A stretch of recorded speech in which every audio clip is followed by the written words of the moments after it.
dimanapun Anda berada. Anda kembali bersama kami pada acara Telaga Tegur Sapa Gembala Keluarga.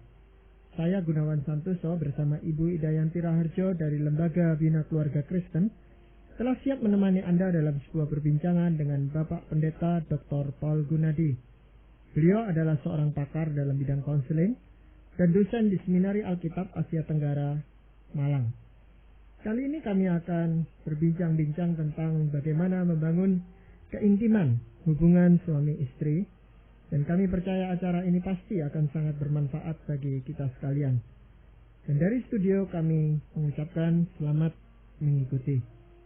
Hubungan suami istri, khususnya di dalam kedekatan kami, keintiman itu seringkali kan berubah-ubah itu Pak Pol. Kadang-kadang terasa intim sekali, tapi kadang-kadang terasa jauh sekali.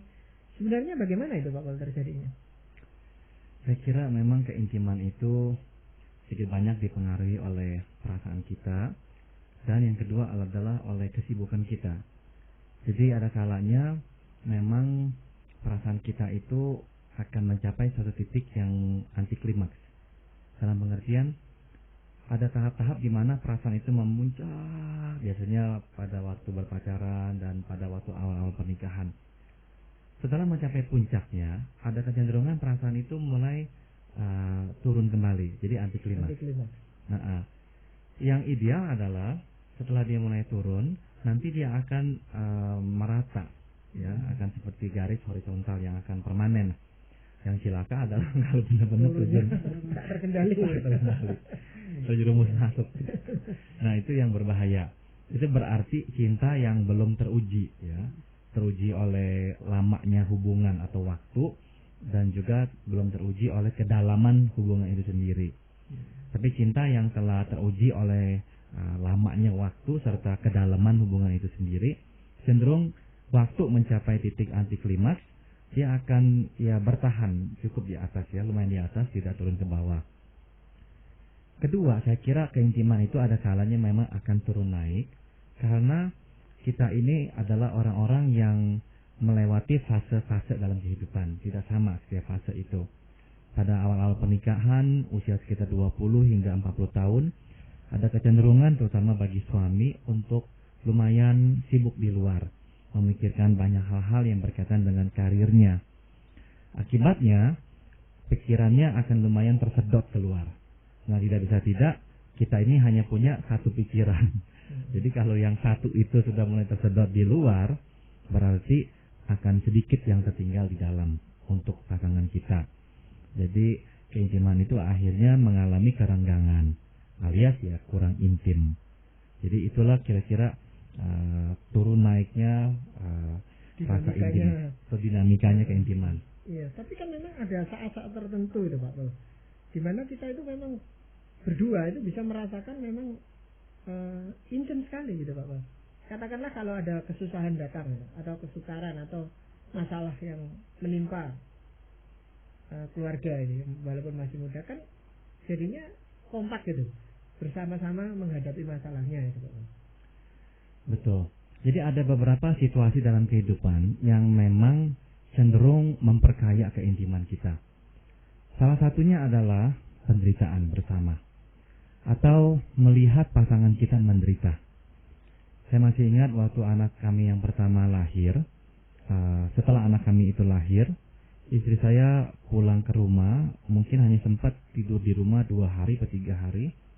Kemudian mengalami panas yang tidak turun-turun, terus kemudian diberikan obat antibiotik, ternyata tidak bisa terima tubuhnya sehingga terus muntah. Akhirnya waktu itu dia harus dibawa kembali ke rumah sakit. Nah, saya masih ingat sekali saat itu dia didudukan di kursi roda setelah saya sampai di resepsionis rumah sakit dan didorong untuk masuk ke kamarnya. Saya masih ingat sekali saat itu waktu istri saya didorong oleh suster ke kamarnya dengan wajah yang sangat letih. Hati saya sangat sedih sekali dan saya menangis di situ. Dan saya merasakan suatu kedekatan yang amat sangat pada saat-saat seperti itu. Dan memang ada beberapa kali istri saya mengalami gangguan sakit yang lumayan serius. Dan saya masih ingat di momen-momen seperti itulah saya merasakan suatu kedekatan yang luar biasa Dan hal itu juga kemungkinan besar saya rasa akan dirasakan oleh pasangan, dalam hal ini istrinya Pak Pol gitu, merasakan betapa Pak Pol menaruh perhatian yang besar kepadanya itu Pak Pol. Iya, iya saya kira demikian lah ya. Waktu kita harus menghadapi penderitaan itu bersama ya, itu luar biasa akan mempererat kedekatan kita. Waktu kami pertama kali pulang ke Malang tahun 91, dia saat itu cukup sering mengalami gangguan jantungnya. Nah waktu dulu kami tinggal di Amerika Serikat, kami sedikit banyak bergantung pada fasilitas yang sudah tersedia di sana. Karena dalam waktu kurang dari 3 menit ambulans datang kalau kita telepon. Jadi nggak sampai 5 menit ambulans sudah langsung datang ke tempat kita. Jadi saya merasa jauh lebih aman waktu saya di sana. Nah waktu kami kembali ke sini, dalam perjalanan pesawat pun saya sudah khawatir jangan sampai ada gangguan. Tapi puji Tuhan tidak ada. Namun waktu kami di Malang saya masih ingat dia tiba-tiba mendapatkan gangguan jantungnya itu. Nah pada saat itu saya tidak bisa bawa dia kemana-mana. Saya hanya bisa bersama dia duduk di lantai, memegangi tangannya dan berdoa bersama dia. Saya takut, saya sedih, saya bingung. Tapi saya tahu saya hanya bisa bergantung kepada Tuhan saat itu. Dan dia pun juga hanya bisa bergantung pada Tuhan. Jadi kami hanya bisa berdoa dengan hati yang hancur, meminta Tuhan mengasihani kami. Nah dalam detik seperti itulah keintiman itu sangat-sangat diperkaya ya. Jadi takut takut dipengaruhi perasaan, takut terhilang gitu ya Pak ya, mungkin itu juga ya. Betul. Saat-saat seperti itu memang mengingatkan pada kita ya bahwa pasangan kita adalah orang yang berharga dalam hidup kita. Sebab pada waktu ancaman datang bahwa dia mungkin akan direnggut dari sisi kita, di saat itulah kita merasakan suatu betapa berharganya. Iya. Betapa berharganya. Cinta kita mulai masanya tercurah kepada pasangan kita. Betul sekali. Pak Gunawan juga pernah seperti itu. Iya, itu merasakan begitu. Tapi kalau kesukaran Pak Pol ya itu kan sesuatu yang tidak kita harapkan gitu. Dan datangnya pun tidak terencanakan. Ya. Tetapi bisakah kita itu merencanakan sesuatu untuk meningkatkan keintiman kita gitu? Sebetulnya bisa Pak Gunawan. Dan sesungguhnya hal-hal yang bisa kita lakukan itu hal yang relatif sangat mudah dan murah, serta meriah. Jadi ada kalanya orang memikirkan, wah kemesraan itu harus dibangun dengan harga yang mahal. Sebetulnya tidak. Kita ini cukup terpengaruh oleh film-film ya, yang namanya kemesraan dan keintiman adalah makan malam di bawah sinar bulan yang remang-remang di restoran di pinggir pantai. Makannya mahal-mahal. Sama sekali sebetulnya tidak benar. Sama sekali tidak benar. Jadi hal-hal sederhana yang memang disukai oleh pasangan kita itu akan sangat menambah kemesraan dan keintiman.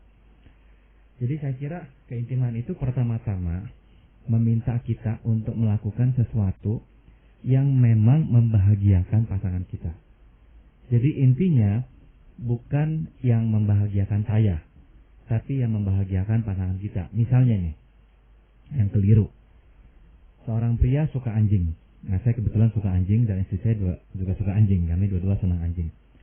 Saya misalkan istrinya tidak suka anjing, suaminya suka anjing.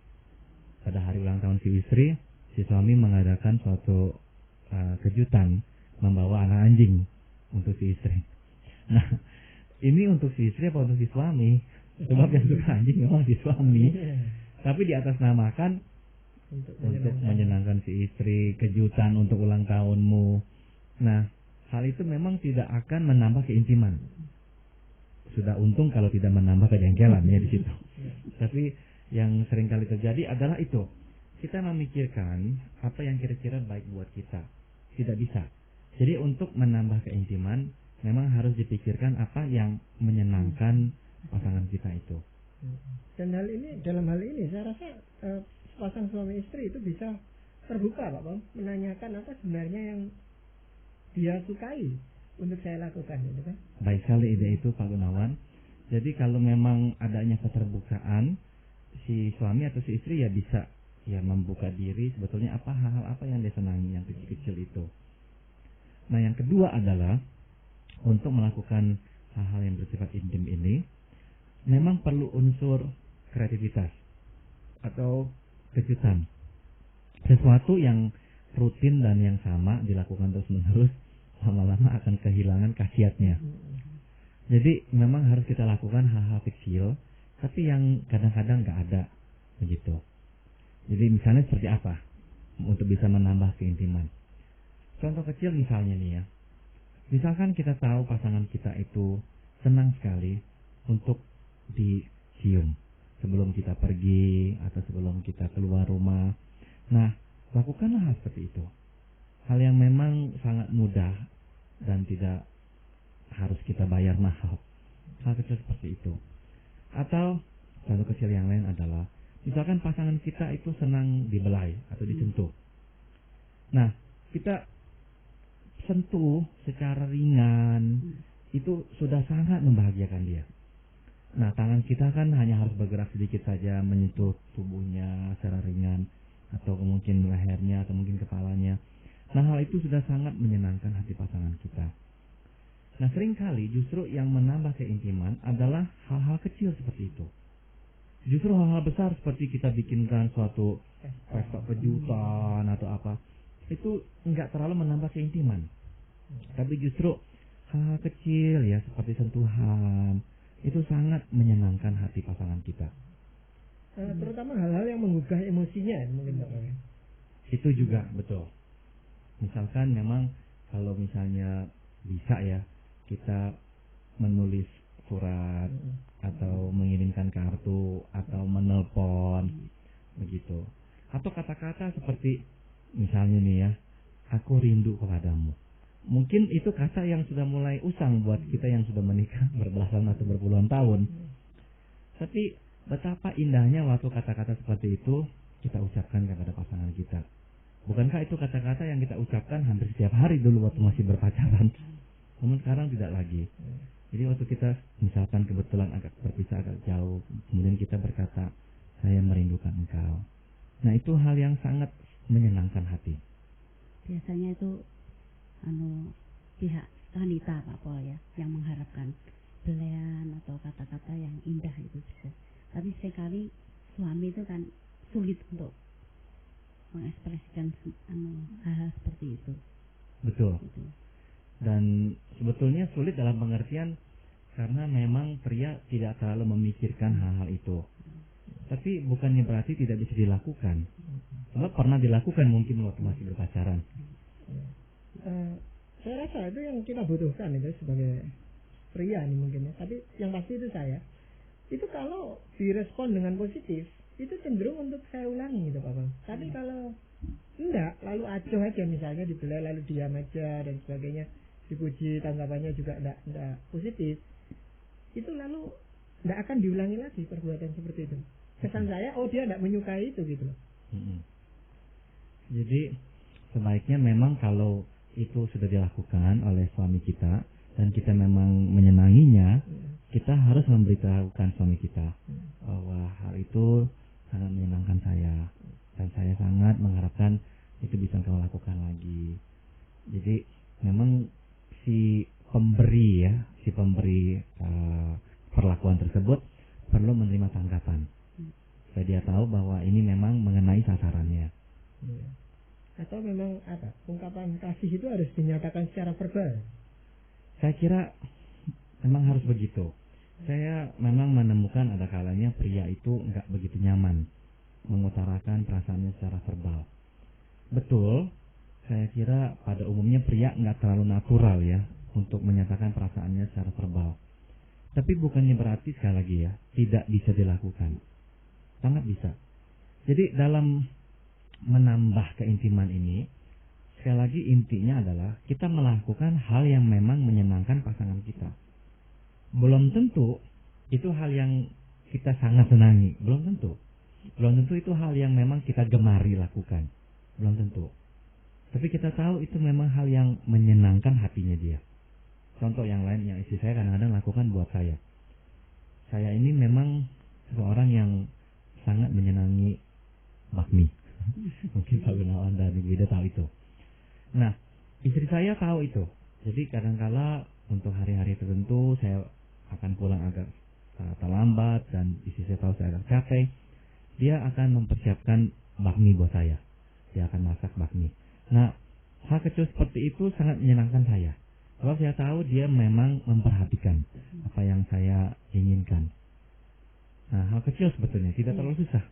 Memang harus disertai pengorbanan, Pak Pol. Nah, sekalipun tidak suka, kalau itu dilakukan untuk menyenangkan, itu juga akan mendatangkan sukacita sendiri, Pak Pol, buat si pemberi ini. Karena melihat bahwa yang kita lakukan itu menyenangkan hati dia. Betul. Dan makin terdorong kita mengulangnya ya Bu Ida ya. Saya pernah mengamati suatu keluarga yang suaminya itu suka sekali sepak bola. Istrinya tidak suka.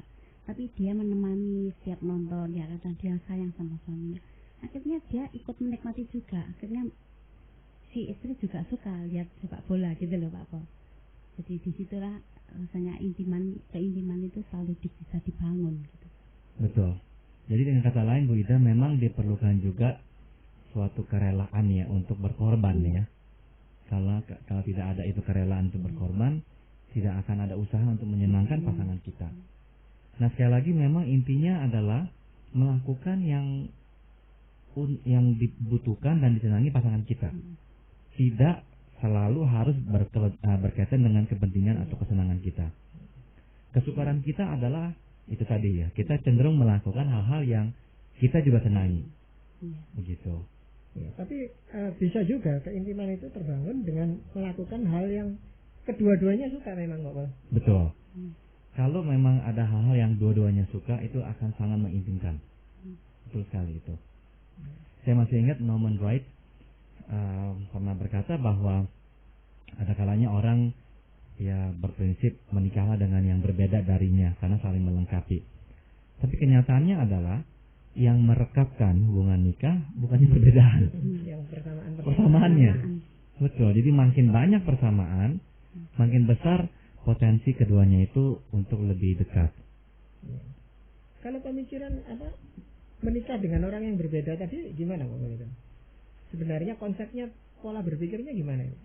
Biasanya ada anggapan bahwa perbedaan itu akan bisa melengkapi. Dan memang ya untuk hal-hal tertentu perbedaan dua orang itu akan bisa melengkapi. Tapi kita selalu harus ingat satu hal, bahwa perbedaan mempunyai dua potensi. Yang pertama melengkapi kalau bisa disatukan. Tapi kalau gagal disatukan, perbedaan itu menjadi tombak yang saling menusuk.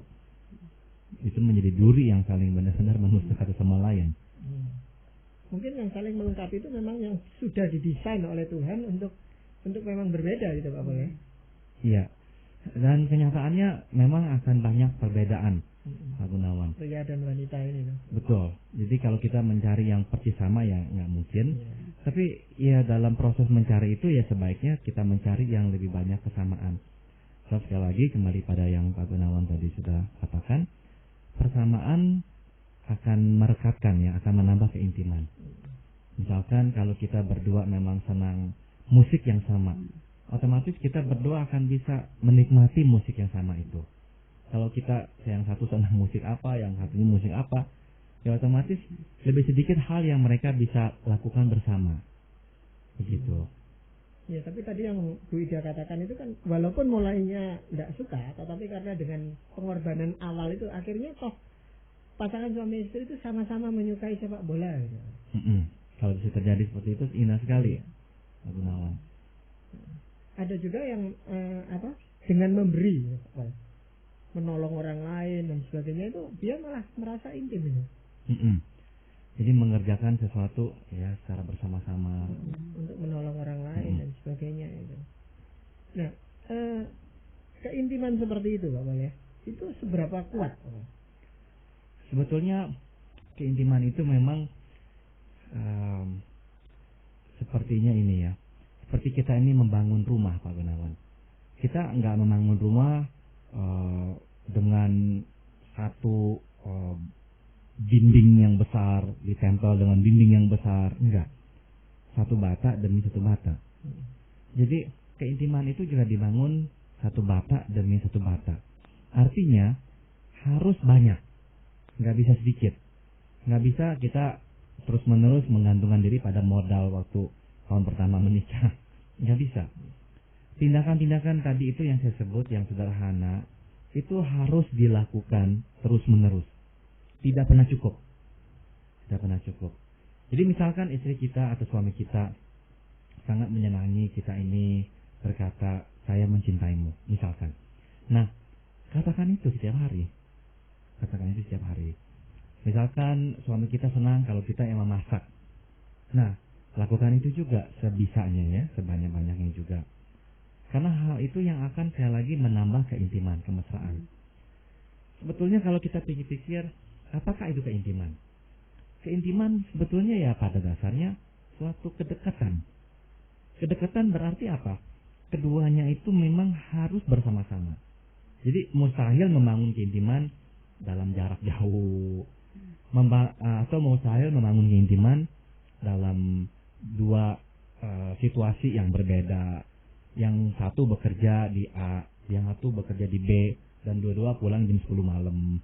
Tidak akan ada keintiman di situ. Jadi keintiman memang pada dasarnya adalah suatu kedekatan. Kedekatan yang meminta nomor satu syaratnya, kedekatan secara fisik. Hidup bersama. Begitu. Dan yang kedua, keintiman adalah ya kedekatan secara emosional. Jadi yang satu merasakan bahwa pasangannya itu mengerti jiwanya. Dan yang satunya juga merasakan hal yang sama. Nah itulah yang sebetulnya menjadi bahan-bahan yang menumbuhkan keintiman. Kadang-kala itu setelah pertengkaran yang besar gitu ya, yang kuat sekali pertengkaran itu, timbul keintiman itu. Setelah pertengkarannya selesai maksud saya. Betul. Kenapa bisa timbul keintiman setelah pertengkaran? Nomor satu, sebelumnya pertengkaran, hubungan itu memang sudah harus dilandasi oleh cinta. Sebab kalau tidak ada cinta, atau cinta itu sudah benar-benar kurang, pertengkaran sebetulnya enggak akan memunculkan keintiman. Pertengkaran makin memperlebar jarak, betul, memperparah. Nah, jadi kalau sampai ada rasa intim setelah pertengkaran, asumsinya adalah memang sudah ada cinta yang kuat. Maka setelah pertengkaran muncul keintiman. Pertanyaannya, kok muncul keintiman setelah pertengkaran? Nah, sekali lagi dilatar belakangi oleh cinta yang kuat. Pertengkaran itu untuk sejenak merenggut keintiman. Kita merasakan kehilangan. Nah, waktu setelah bertengkar, tiba-tiba kita disadarkan kita kehilangan dia. Nah, waktu kita mendekat kembali, karena tadi kita merasakan kehilangan, kita akan lebih ditarik untuk benar-benar menyatu dengannya. Karena kita merasakan betapa susahnya tadi, betapa butuhnya saya waktu saya kehilangan engkau. Dan sekarang saya boleh bertemu bersama lagi dengan engkau. Kita benar-benar lebih menghargai momen itu. Tapi itu tidak berarti boleh bertengkar terus untuk menambah keintiman. Nah, di dalam hal ini Pak Paul, apa yang Alkitab katakan? Saya akan membacakan dari 1 Korintus pasal 13 yang kita semua sudah kenal ya, yaitu ayat-ayat tentang cinta kasih. Yang saya ingin bacakan adalah ini. Dan sekalipun aku membagi-bagikan segala sesuatu yang ada padaku, bahkan menyerahkan tubuhku untuk dibakar, tetapi jika aku tidak mempunyai kasih, sedikit pun tidak ada faedahnya bagiku. Nah, kasih di sini kalau saya boleh gunakan istilah keintiman, memang menjadi suatu substansi yang tidak bisa digantikan oleh hal-hal yang bersifat lahiriah. Jadi aku bisa membagi-bagikan semua yang ada padaku, menyerahkan tubuhku untuk dibakar. Jadi itu sama sekali enggak merefleksikan pasti ya adanya cinta kasih. Jadi yang sekali lagi dipentingkan adanya cinta kasih, substansi itu sendiri. Nah, waktu itu sudah ada, perbuatan-perbuatan kita benar-benar akan menambah keintiman. Kalau pasangan kita enggak merasa kita mencintai dia, perbuatan-perbuatan yang kita lakukan enggak menambah keintiman, Pak Gunawan. Jadi mesti adanya rasa dicintai yang kuat itu, dan dia tahu dia disayangi. Maka waktu kita melakukan tindakan-tindakan yang tadi saya sebut itu, Nah, barulah tindakan itu akan sangat ya menguatkan hubungan kita itu. Memang keintiman itu tidak bisa dibangun dalam waktu pendek gitu Pak Pol ya. Betul. Di dalam pernikahan itu. Ini proses ya Pak Pol ya. Betul. Dan memang itu harus ditransmisikan ya, disampaikan dari hati ke hati. Itu sebabnya ada kalanya saya dengar ini dari misalkan suami atau istri, saya sudah berbuat ini, berbuat itu, atau yang klasik yang sering dikatakan oleh suami, saya bekerjakan untuk dia juga apa-apa. Tapi tetap si istri merasakan tidak disayangi. Sebab sekali lagi, perbuatan-perbuatan tersebut tidak bisa menggantikan cinta kasih. Nah, ini Alkitab ingin tegaskan kepada kita bahwa bahkan perbuatan sepertinya yang sangat ekstrim ya, membiarkan diri dibakar, memberikan semuanya, itu nggak bisa menggantikan cinta kasih yang dari hati. Itu tidak bisa. Nah, itu yang harus kita keluarkan.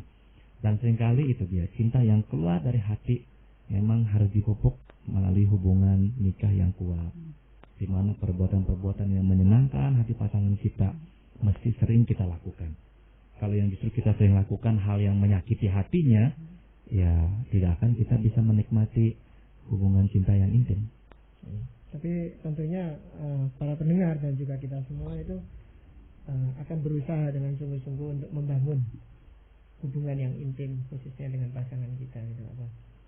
Nah, demikianlah tadi para pendengar yang kami kasihi, kami telah mempersembahkan ke hadapan Anda sebuah perbincangan tentang bagaimana membangun keintiman hubungan suami istri bersama Bapak Pendeta Dr. Paul Gunadi dalam acara Telaga Tegur Sapa Gembala Keluarga. Bagi Anda yang berminat untuk melanjutkan acara Tegur Sapa ini, kami persilakan Anda menghubungi kami lewat surat. Alamatkan surat Anda ke Lembaga Bina Keluarga Kristen atau LBKK, Jalan Cimanuk 58, Malang. Saran-saran, pertanyaan, serta tanggapan Anda sangat kami nantikan. Dan dari studio kami ucapkan sampai jumpa pada acara Telaga yang akan